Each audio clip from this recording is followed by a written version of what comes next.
মুড়িঘণ্ট বাঙালিদের অতি জনপ্রিয় একটি রান্না। রুই বা কাতলা মাছের মাথা দিয়ে এই মুড়িঘণ্ট খেতে বেশি ভালো লাগে। কামিনী আতপ বা গোবিন্দভোগ চাল, সাথে ছোট ছোট কিউব করে কাটা আলুর সংমিশ্রণে এই মুড়িঘণ্ট খেতে দুর্দান্ত লাগে। অনেকেই আবার ডাল দিয়ে এই মুড়িঘণ্ট বানিয়ে খান। তবে আমি যেভাবে মুড়িঘণ্ট বানাই, চলুন দেখে নেওয়া যাক আমার আজকের ভিডিওটি। নমস্কার বন্ধুরা, প্রতিভা রান্নাঘরে সকলকে স্বাগত। মুড়িঘণ্ট বানাতে আমি এখানে অর্ধেকটা কাতলা মাছের মাথা নিয়েছি। ভাজবার সুবিধার জন্য এই অর্ধেকটা মাথাকে আরো 2 ফালি করে কেটে নিয়েছি। আপনারা চাইলে 4 ফালি করেও মাছের দোকান থেকে কাটিয়ে নিতে পারেন। মাছের যে তেল আর পটকাটা ছিল সেটাও নিয়ে নিয়েছি। পটকাটা ছোট ছোট টুকরো করে কেটে নিয়েছি। এগুলো ভালো করে জল দিয়ে ধুয়ে নিয়েছি। এখন মাছের মাথাতে 1/2 চামচ লবণ আর 1/2 চামচ হলুদ গুঁড়ো দিয়ে ভালো করে লবণ হলুদ মাছের মাথাতে মাখিয়ে নিচ্ছি। আমি অর্ধেকটা মাথা দিয়ে বানাবো, আপনারা গোটা মাথা দিয়েও এই মুড়িঘণ্ট কিন্তু বানাতে পারেন। লবণ হলুদ মাখিয়ে মাথাটা কিছুক্ষণ রেখে দেব। আমি এখানে 2 টেবিল চামচ গোবিন্দভোগ চাল নিয়েছি। অনেকেই চালের পরিমাণ বেশি নিয়ে পোলাওয়ের মতো এই মুড়িঘণ্ট বানান, সেটা শুধু শুধুই খাওয়া যায়। আমি ভাতের সাথে এটা পরিবেশন করব, সেজন্য চালের পরিমাণ অল্প নিয়েছি। আর এখানে 2টো মাঝারি আলুর খোসা ছাড়িয়ে জলে রেখে দিয়েছি, যাতে আলুগুলো কালো না হয়ে যায়। এবার একটা চপারের সাহায্যে আলুগুলো ছোট ছোট টুকরো করে কেটে নিচ্ছি। আপনারা ছুরি বা বটি যে কোনো কিছু দিয়ে আলুগুলো কেটে নেবেন। মুড়িঘণ্টতে আলু এরকম ছোট ছোট করে কাটলে খেতে ভালো লাগে। আলুগুলো কাটা হয়ে গেলে আলুগুলো জলের মধ্যে রেখে দিচ্ছি। তারপর পরিষ্কার জলে আবারও আলুগুলো আমি ধুয়ে নেব। এখন মুড়িঘণ্টর মশলা বানাতে নিয়েছি 1/2 ইঞ্চি আদা, 1/2 চামচ গোটা ধনে আর 1 চামচ গোটা জিরে, 2টো শুকনো লঙ্কা, খুব বেশি ঝাল এতে লাগে না। আর নিয়েছি অর্ধেকটা পেঁয়াজ, যাতে মিক্সিতে মশলাটা খুব ভালোভাবে বাটা হয়। সমস্ত মশলা মিক্সিতে দিয়ে দিলাম। সাথে কিছুটা জল দিয়ে মশলা মিক্সিতে বেটে নেব। আপনারা এই বাটা মশলার বদলে কিন্তু গুঁড়ো মশলাও ব্যবহার করতে পারেন। এখানে হামাদিস্তায় 6 কোয়া রসুন নিয়েছি, রসুন থেতো করে নিচ্ছি। এবার গ্যাস ওভেনে একটা কড়া গরম করে তাতে 3 পলা সর্ষের তেল দিয়ে দিলাম। সর্ষের তেলে মুড়িঘণ্ট খেতে বেশি ভালো লাগে।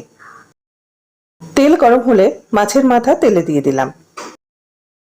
গ্যাসের ফ্লেম মিডিয়ামে করে মাছের মাথা লাল করে ভেজে নিচ্ছি। তেল আর পটকাটা আমি এখন এই তেলে ভাজবো না, ওটা পরে ভেজে নেব।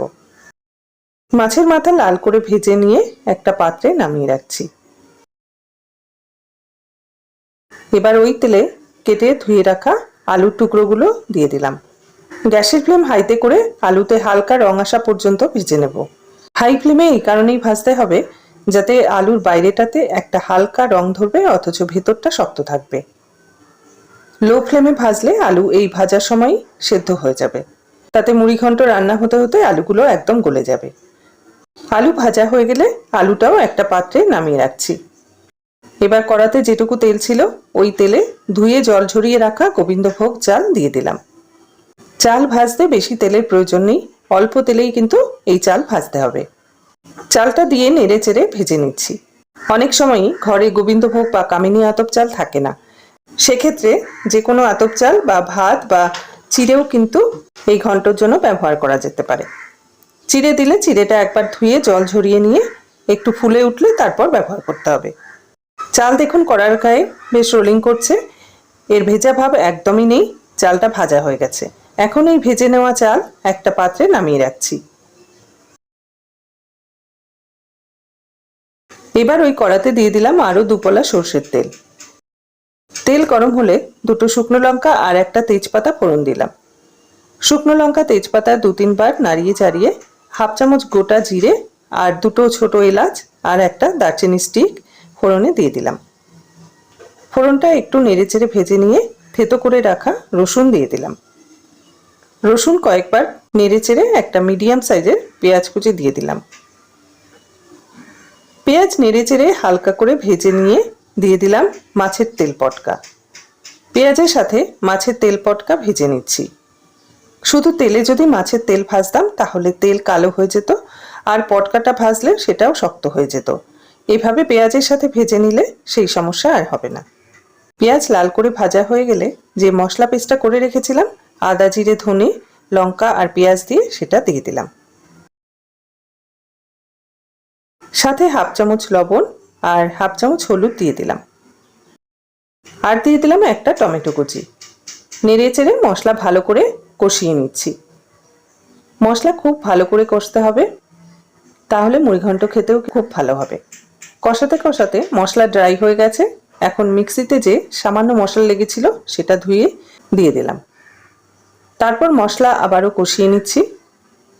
এভাবে 2-3 বার একটু একটু জল দিয়ে মশলা কষালে মশলার কাঁচা গন্ধ চলে যাবে আর মশলাটাও ভালোভাবে ভাজা হয়ে যাবে।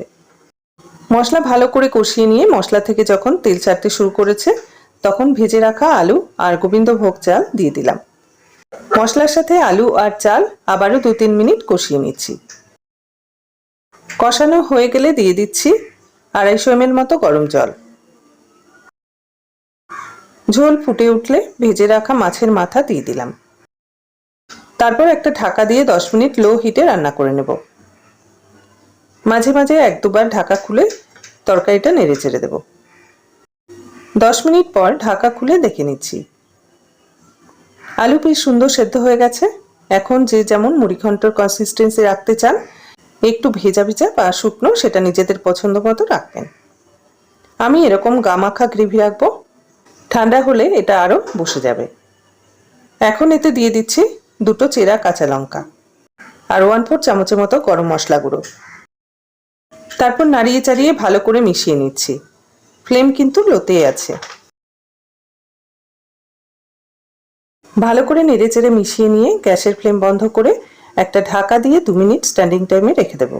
তারপর পরিবেশন করে দেব। মাছের মাথা দিয়ে তৈরি মুড়িঘণ্ট আমি একটা পাত্রে পরিবেশন করে দিয়েছি। গরম ভাতের সাথে এই মুড়িঘণ্ট খেতে ভীষণই ভালো লাগে। রেসিপিটি যদি আপনাদের ভালো লাগে তাহলে লাইক ও কমেন্টের মাধ্যমে অবশ্যই জানাবেন। আমার চ্যানেলে নতুন বন্ধু হলে চ্যানেলটি সাবস্ক্রাইব করে পাশে থাকা বেল আইকনটি অন করে দেবেন। তাহলে আমি চ্যানেলে যখনই কোনো ভিডিও আপলোড করি না কেন সরাসরি তার নোটিফিকেশন আপনার কাছে পৌঁছে যাবে। পুরনো বন্ধুদের ধন্যবাদ জানিয়ে নতুন বন্ধুদের স্বাগত জানিয়ে আজকের মতো বিদায় নিচ্ছি। সকলে ভালো থাকবেন, সুস্থ থাকবেন।